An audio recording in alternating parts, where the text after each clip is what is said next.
Bueno, buenas tardes a todos. Desde ya muchas gracias nuevamente por participar de estos miércoles con TIC. En esta ocasión nos abrimos un poquito de lo que son recursos tecnológicos, porque contamos con la presencia de la licenciada Emilia Yaciófano. Ella, el tema que va a abordar es acerca del desgaste emocional en la docencia en tiempos de pandemia. Así que desde ya, muchas gracias Emilia por haber aceptado participar de estos webinars. Adelante Emilia y muchísimas gracias. Bueno, muchas gracias Marce, y también te agradezco por esta invitación, porque la verdad que es importante poder conocer lo que nos pasa y ver que nos pasa a todos,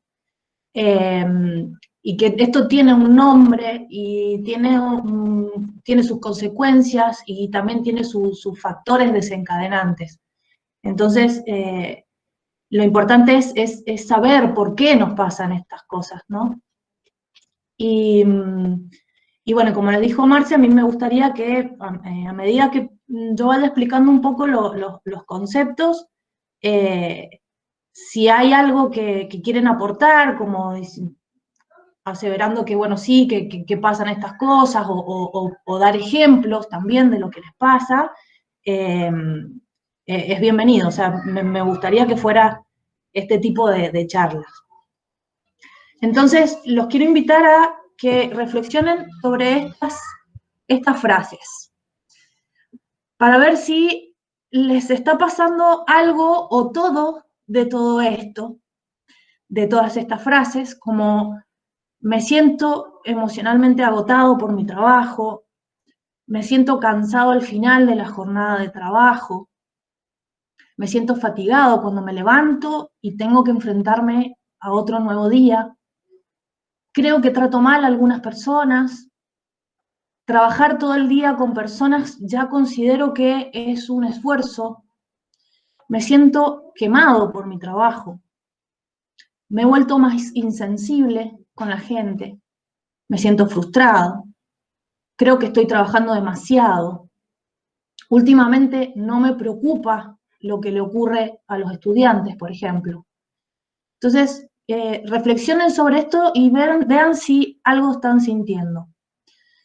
Si algo de todo esto están sintiendo, estas frases son sacadas de un test que mide el síndrome del burnout, que también se llama síndrome del trabajador quemado o del desgaste profesional. Pero antes de comprender el fenómeno del burnout, es necesario retomar el concepto de estrés. Estrés seguramente es algo que es una palabra que la utilizamos cotidianamente. Ay, estoy estresado, estoy muy cansado, ¿no? Entonces, el estrés puede ser definido como un desequilibrio entre las demandas propias del ambiente y los recursos con los que uno cuenta para responder a estas demandas. Entonces, si aplicamos este concepto al contexto propio del trabajo, se puede entender al estrés laboral como este desequilibrio entre las demandas profesionales, que son las que se le plantean al trabajador en la ejecución de su labor, y la capacidad que la persona percibe para llevarlas a cabo. Vamos a focalizar mucho en estas palabras, en la percepción, en el significado que uno le da a las situaciones. Entonces, el estrés es comprendido como una relación entre la persona y su entorno, y este entorno es evaluado como amenazante o de peligro para mi propio bienestar. Entonces, acá entran en juego los procesos cognitivos de una persona, los cuales van a permitir dar una valoración positiva o negativa de los eventos frente a los que estoy interactuando. Entonces, para hablar del burnout, existen dos perspectivas. Una lo va a considerar como un tipo específico de estrés propio de las profesiones asistenciales y producto de esta demanda emocional generada por la interacción continua con otras personas. Esta interacción que implica poder satisfacer las necesidades de otra persona, involucrarse emocionalmente con otra persona, con su historia, con su mundo de significados, ¿sí? Con cuestiones que son importantes para el otro. A este tipo de profesiones se le llama, o sea, está involucrada en el síndrome de burnout. Y otra perspectiva lo visualiza como una fase crónica del estrés laboral. O sea, dicen de que uno cuando tiene durante mucho tiempo, estrés laboral, se puede transformar en burnout. Bueno, aquí vamos a presentar un poco sobre la primer perspectiva, que tiene que ver con los tipos de profesiones que se dedican a trabajar con personas.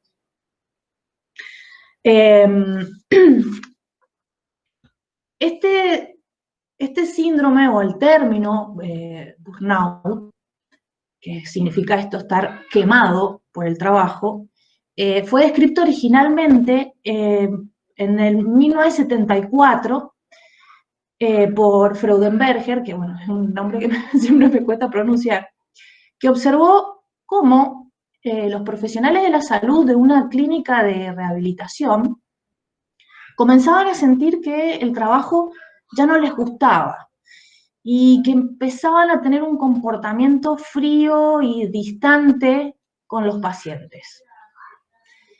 Pero recién en 1986, con los estudios de Maslach y Jackson, es cuando adquiere verdadera importancia el estudio del burnout. Porque comienzan a ver que es un síndrome que no solamente afecta a profesionales de la salud, sino también a estas profesiones que implican un contacto estrecho con otras personas. Obviamente, la docencia es una profesión altamente vulnerable. Y estos autores van a centrar su investigación en los procesos emocionales. Y mencionan 3 síntomas principales del burnout, que aquí es donde se empieza a diferenciar del estrés laboral, que es el agotamiento emocional, la baja realización personal y la despersonalización. ¿Qué significan estos conceptos? El agotamiento emocional es cuando las personas perciben que no pueden dar más de sí mismos, a nivel emocional o afectivo. O sea, se experimenta esta sensación de falta de energía, esta falta de motivación, esta falta de entusiasmo que al principio se sentía, al principio de el ejercicio de la profesión o en otro momento del año. Y uno considera que ya no tiene los recursos necesarios para afrontar las distintas situaciones que se van presentando en el día. El otro concepto, el de la baja realización personal, es cuando empiezan a aparecer vivencias de insuficiencia profesional, baja autoestima con respecto al trabajo, ¿no? Existe una disminución de la capacidad para interactuar con otras personas, baja la productividad, hay mayor incapacidad para soportar la presión. Cuando antes las cuestiones, los problemas fluían, el trato con la persona fluía, ahora es como que uno siente que no puede, que no sabe cómo responder, que está como trabado, ¿no? Y se comienza a deteriorar la capacidad laboral.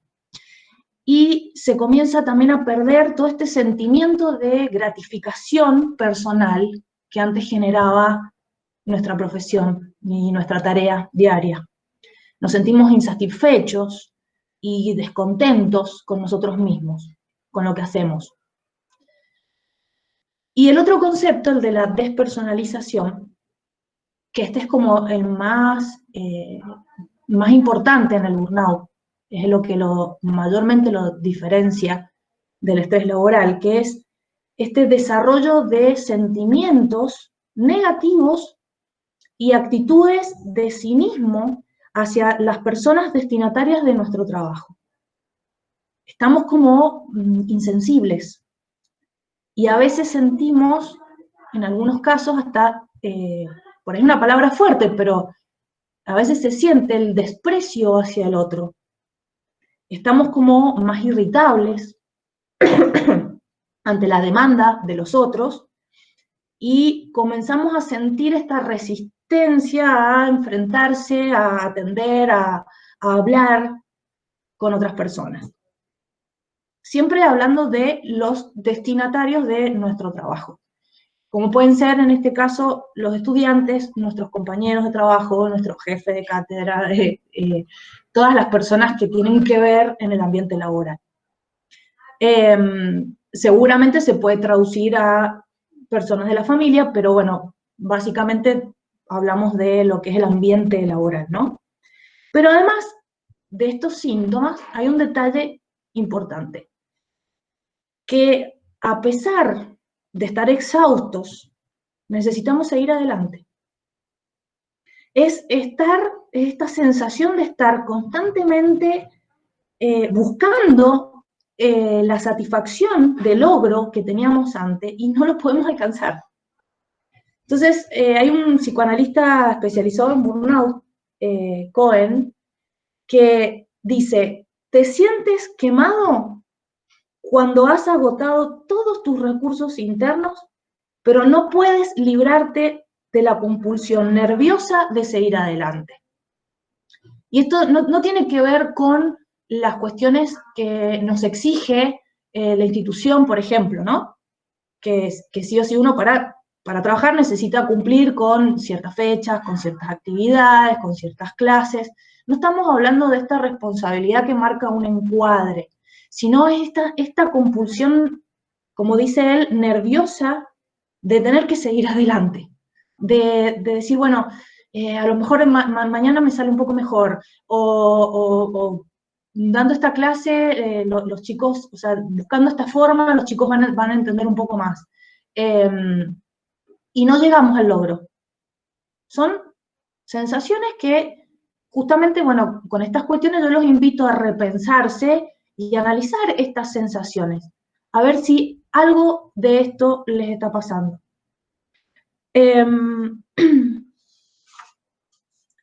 Existen distintos efectos de este síndrome. Nos puede generar depresión como algo grave, ¿no? O distimia, que es como una depresión más leve, ¿no? Que es esta sensación de permanente desmotivación, permanente falta de energía. También hay síntomas de ansiedad. Puede generar trastornos de sueño, como insomnio o hipersomnia, o pesadillas, o esta sensación de estar permanentemente alerta. Por ejemplo, estás durmiendo en cualquier ruidito, altera, asusta. También pueden haber trastornos gastrointestinales, trastornos psicosexuales, dolores, no tienen que ver con el COVID, pero dolor de espalda, dolores musculares, migrañas, cefaleas.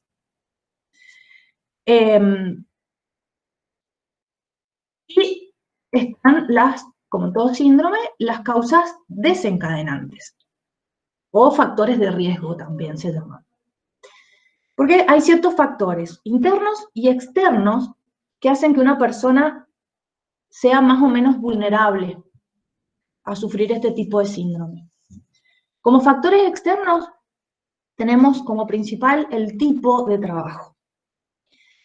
En este caso, la docencia es una profesión de riesgo, porque se trabaja con personas que demandan atención.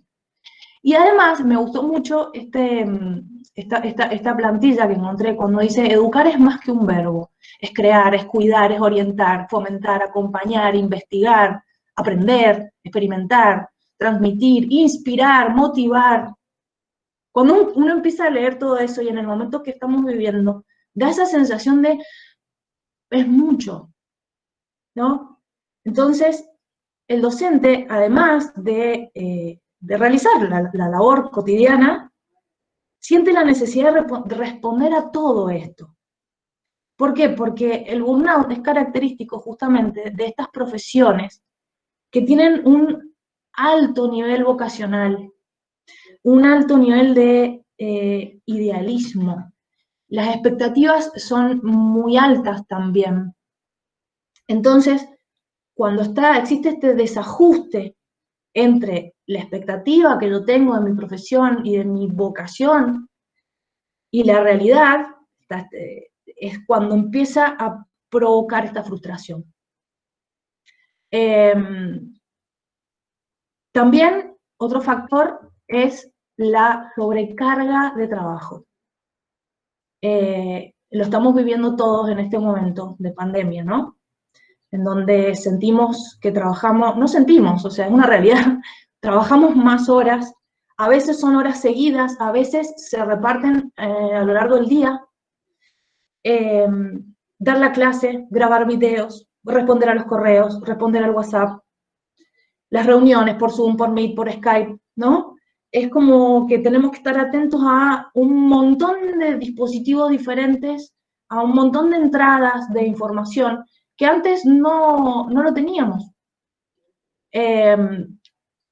Y sobre todo, toma mucho peso esto por el cambio rotundo de la modalidad, por este cambio sorpresivo. De repente nos tuvimos que acostumbrar a todo esto, de repente nos tuvimos que transformar en expertos en educación a distancia, con todo lo que eso implica, con aprender sobre las distintas herramientas que existen, sobre este ensayo-error, a ver, me sale, no me sale, me resulta más cómodo este tipo de herramientas, pero para eso tuve que probar otras, que eso obviamente aumenta las horas también, aumenta la presión, aumenta la frustración, porque no todo nos sale bien.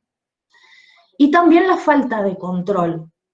Porque, por ejemplo, esto es un ejemplo, ¿no? Me gustaría que si alguno puede dar otro, estaría bueno, que es, por ejemplo, no tener cerca a los estudiantes, existe esta sensación de no saber si todo este esfuerzo que yo estoy haciendo vale la pena, si llega al otro. Y si sé que no es así, por ejemplo, si todo esto no está llegando a determinados estudiantes, es sentir la impotencia de no saber cómo ayudarlo tampoco.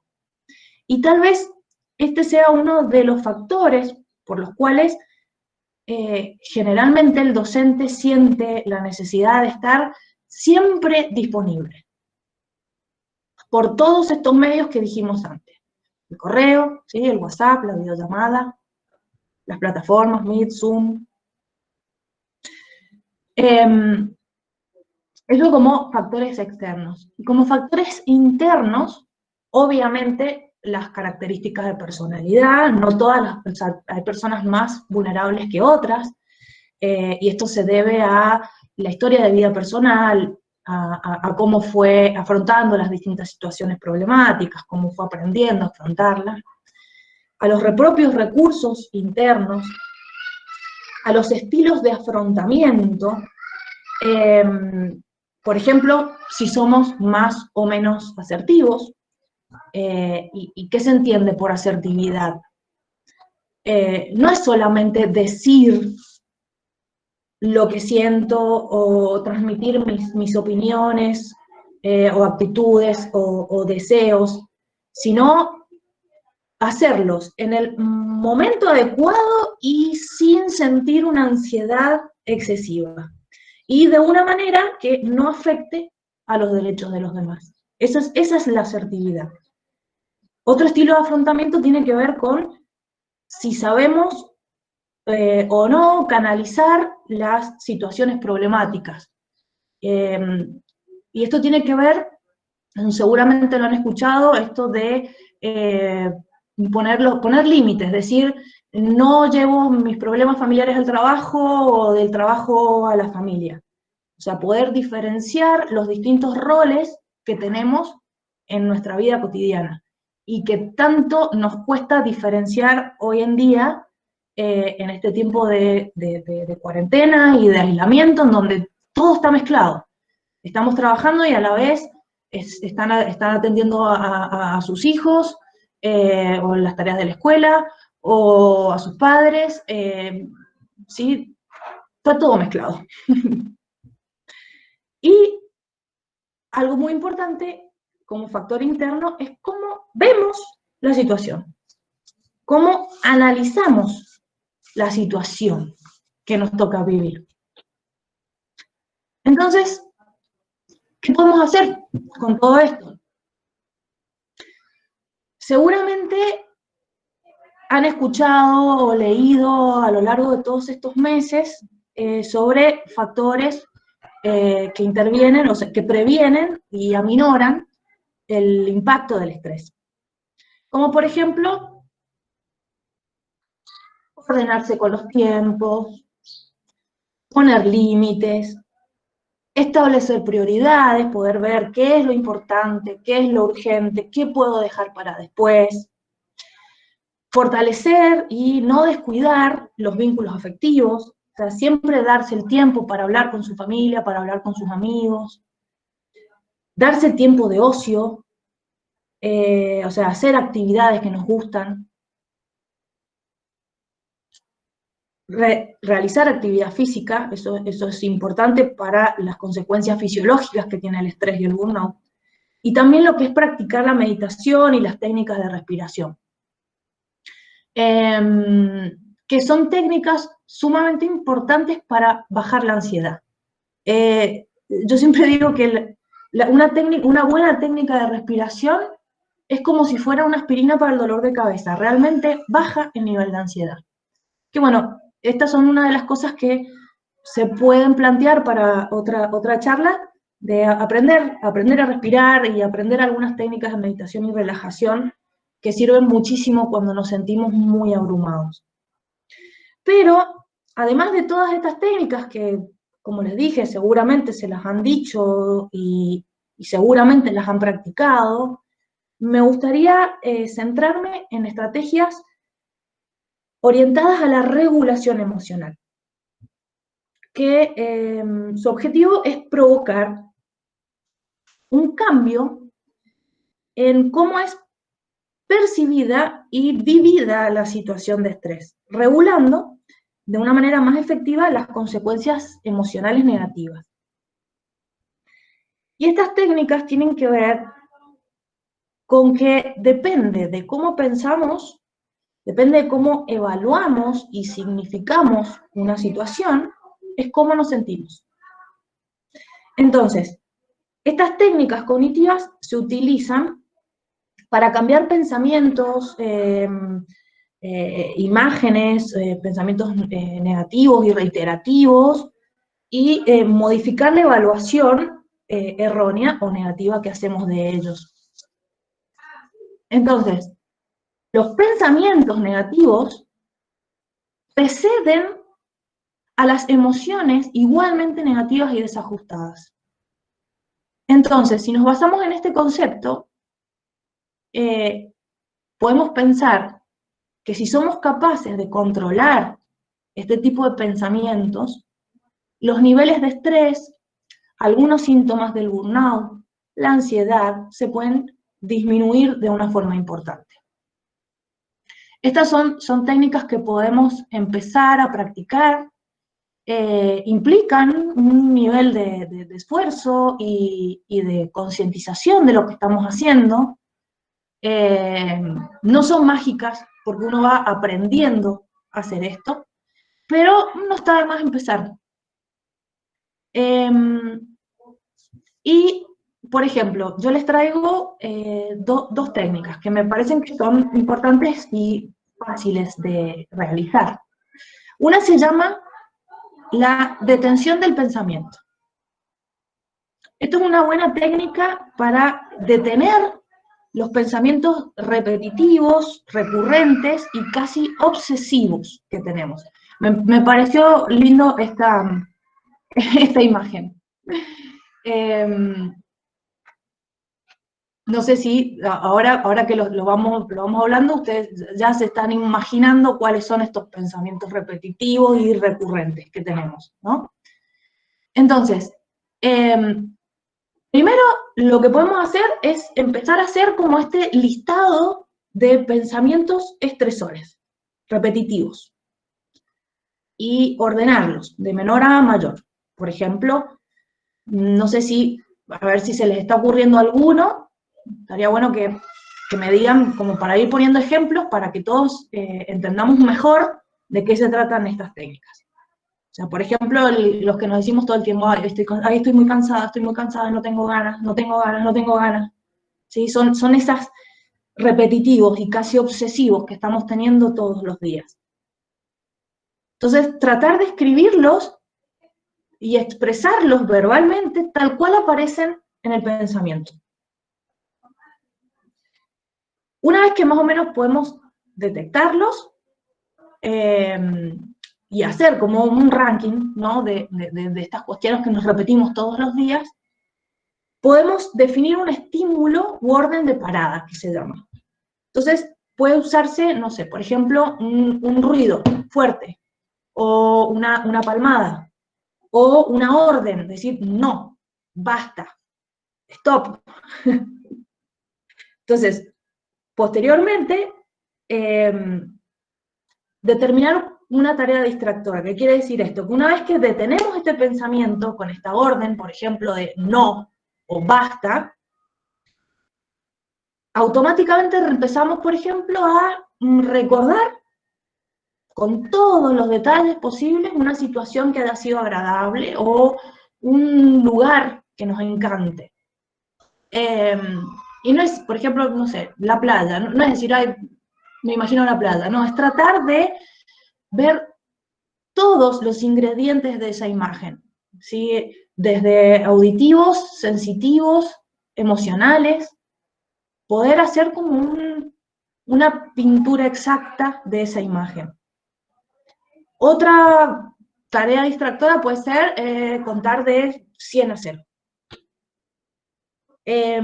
Otra, describir, por ejemplo, el lugar en donde nos encontramos. Entonces decimos, basta, y podemos ver, bueno, estos adornos, me gustaría cambiar este de acá por allá, qué está haciendo mi mascota, qué olores siento en mi casa, ¿sí? Entonces, esto está, justamente, es para detener estos pensamientos que son recurrentes y que, como dijimos antes, nos generan sensaciones negativas. Entonces, si constantemente nos repetimos, estoy cansado, estoy cansado, estoy cansado, estoy cansado, y seguramente me voy a sentir cansado, ¿sí? Bien, y otra técnica se llama reestructuración cognitiva. Esta es un poco más complicada, porque consiste es un ejercicio de objetivación y racionalización de los pensamientos asociados a las situaciones. O sea, cambiando aquellos pensamientos que son automáticos y distorsionados por otros más adaptativos. Es como si fuera un autodebate, no una autodiscusión, ¿sí? Sino un autodebate. Entonces, primero tengo que identificar estos pensamientos inadecuados, estas distorsiones cognitivas que se llaman. ¿Y qué es una distorsión cognitiva? Es una manera errónea de procesar la información que nos genera distintas emociones o sentimientos negativos, como por ejemplo enojo, ira, tristeza, ansiedad, etc. Todas las emociones negativas que se les ocurren. ¿Por qué? Porque la situación no cambia, la situación siempre es la misma. Entonces, lo que altera nuestro estado de ánimo es cómo interpretamos esa situación. Y como verán, no todos interpretamos la situación de la misma manera. Entonces, me gustaría comentarles y si juntos podemos analizar las distintas distorsiones cognitivas, son un montón. Pero bueno, yo les quiero ejemplificar las más comunes. Yo les puedo poner ejemplos, pero bueno, si a ustedes se les ocurren otros ejemplos, los pueden decir. Entonces, por ejemplo, tenemos las conclusiones precipitadas. ¿Qué es esto? Es anticiparse a lo que otra persona piensa sin datos suficientes para llegar a esa conclusión. Por ejemplo, estoy en WhatsApp, mandé un mensaje a una compañera, a un compañero, lo veo en línea y no me responde. Entonces, ¿qué pienso yo? Seguramente no me quiere responder a mí. Otra es el maximizar. ¿Qué significa esto? Exagerar una situación aislada.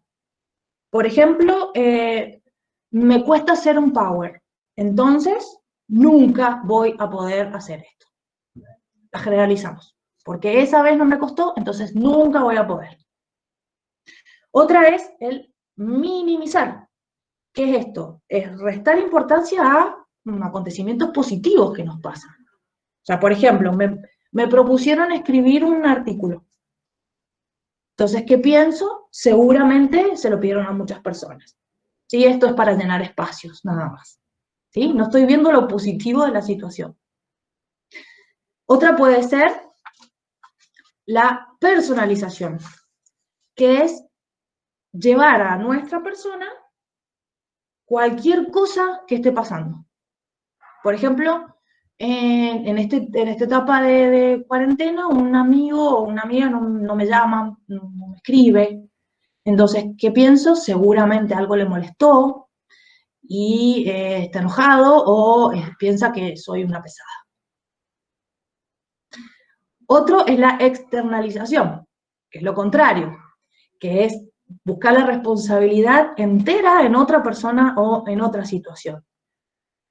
Y nada en mí, ¿sí?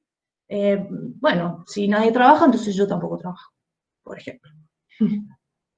Otra es la generalización, que es pensar, si una cosa sucede, va a suceder siempre. ¿Cuántas veces hemos escuchado, ya vas a ver, de esto no salimos, la vida va a cambiar por completo, no vamos a volver a la facultad, nunca va a ser como antes? ¿Sí? Otra es el leer la mente. O sea, creemos que ya sabemos en realidad lo que el otro piensa. Ya lo tenemos asegurado. Yo sé que los chicos no quieren estudiar, yo los conozco a los chicos, por ejemplo. Y otra puede ser el razonamiento emocional, que es creer que según cómo yo me siento, esto refleja cómo son las cosas. Entonces, yo, y esto es sumamente personal, porque me pasó ahora, me siento muy insegura en este momento. Entonces, ¿qué digo? Soy una persona insegura. ¿Sí? ¿Ven cómo son todas cuestiones que son exageradas y que justamente eso maximizamos, lo generalizamos o las atribuimos a nuestra persona? Y no contamos con información para dar razón a estos pensamientos. Entonces, todo esto nos va a generar distintas emociones o sensaciones. Algunas nos van a enojar, otras nos van a entristecer, otras nos van a dar miedo, otras nos van a elevar la ansiedad. Entonces, yo creo que ustedes ya pueden estar pensando en algunas distorsiones cognitivas que usan generalmente. Entonces, no sé si alguien quiere poner algún ejemplo que se le haya ocurrido mientras yo les explicaba, para ver qué podemos hacer con esto, ¿no?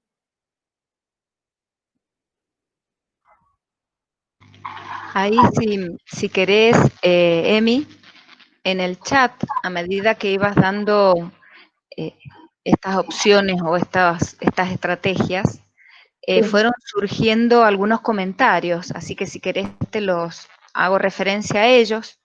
porque por ejemplo cuando hablábamos de miedos, lo primero que salió es el miedo a tener COVID, o no puedo terminar con las tareas, o la obsesión por cualquier síntoma físico que pueda estar contagiado, o no me va a alcanzar el día con todo lo que tengo que hacer.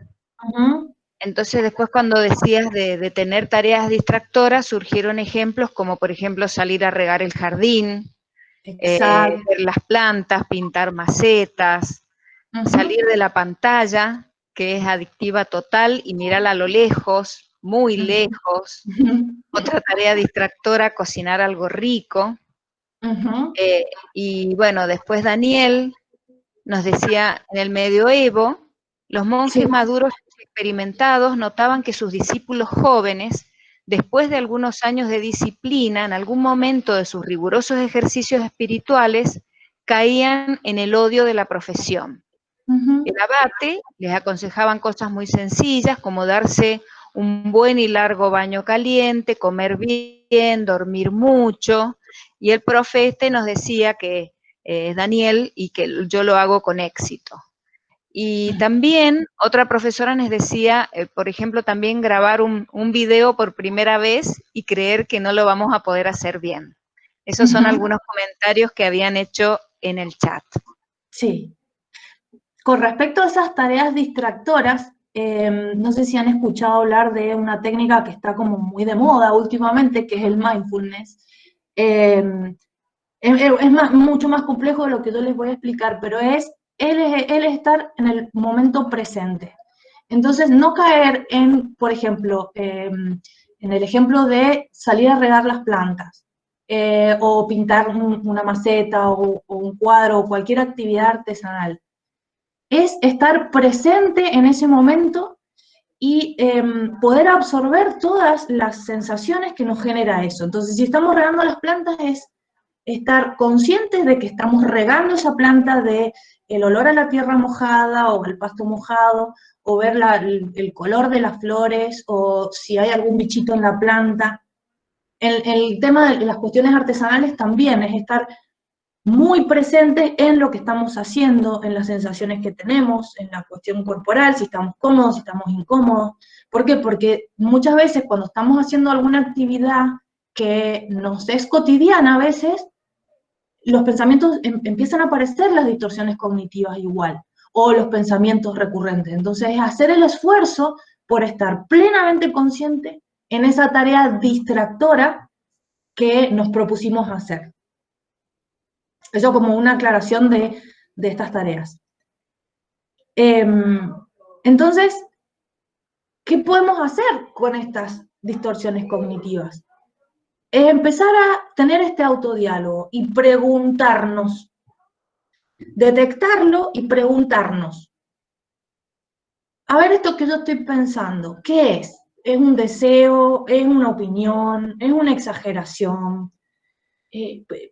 Decirnos, ¿por qué me altero tanto si esto yo no lo puedo cambiar? ¿O qué hechos hay a favor o en contra de pensar esto? O sea, ¿tengo fundamentos para pensar esto? ¿Cómo sé que nunca voy a poder hacerlo? En otros momentos, ¿me he enfrentado a estas situaciones y las he podido resolver? ¿Cómo las he resuelto? ¿Por qué ahora pienso que no voy a poder? O, por ejemplo, ¿qué pasa si es así? ¿No? ¿Qué pasa si me contagio, por ejemplo? Bueno, se resolverá en su momento. ¿Pero por qué es este miedo anticipado? Obviamente que tenemos que tener los cuidados y cumplir con todas las normas de higiene, ¿no es cierto? Pero ¿por qué sentir tanto miedo anticipado? Se verá, si me contagio, se verá qué hago. Porque son todas estas cuestiones que están dentro de nuestra cabeza todo el día, están todas mezcladas y nos generan estas sensaciones de hartazgo y nos queman en las cosas que tenemos que hacer y en las cosas que nos hacen bien. El trabajo nos hace bien, la familia nos hace bien. Entonces, poder empezar a limpiar estos pensamientos, estas distorsiones, darle una alternativa más saludable, más positiva, y ver cómo me siento. Y sobre todo, ver cuáles son, o sea, con qué frecuencia yo me siento mal gracias a estas distorsiones o por culpa de estos pensamientos. ¿Y cuáles son las sensaciones que yo más siento permanentemente? ¿Me siento más triste? ¿Me siento más ansioso? ¿Me siento más enojado? Porque al poder diferenciar, o sea, qué es lo que yo más siento, son las preguntas adecuadas que me tengo que hacer. ¿Por qué me enoja tanto? ¿Por qué me entristece tanto? ¿Sí?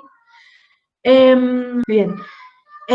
No sé si quieren poner algún ejemplo de, si se han dado cuenta, de alguna de estas distorsiones cognitivas que estuvimos charlando, para ver, bueno, cómo lo podemos modificar, como para poner así un ejemplo práctico, ¿no?